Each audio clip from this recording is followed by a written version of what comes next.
এখন কেন জানি আগের মতো আর ফ্রি ফায়ার খেলতে মন চায় না। যে গেমটা একসময় একটানা 9 থেকে 10 ঘন্টা খেলতাম, আজ সেই গেমটাই 30 মিনিট খেলতেও ইচ্ছা করে না। সমস্যাটা গেমের না, সমস্যাটা সময়ের। আগে ছিল স্কোয়াড, ছিল ফ্রেন্ড লিস্টে অনলাইন থাকা বন্ধু, ছিল গিল্ডের আড্ডা, আর ছিল একসাথে বুয়া পাওয়ার আনন্দ। এখন ফ্রেন্ড লিস্টটা প্রায় ফাঁকা, অনেকেই অফলাইন, অনেকেই গেমটাই ছেড়ে দিয়েছে।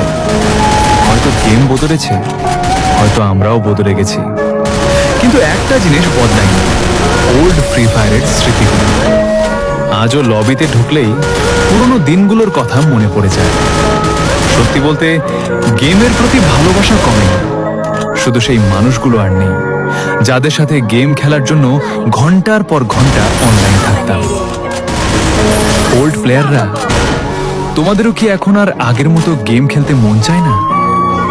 কমেন্ট বক্সে অবশ্যই জানিয়ে যেও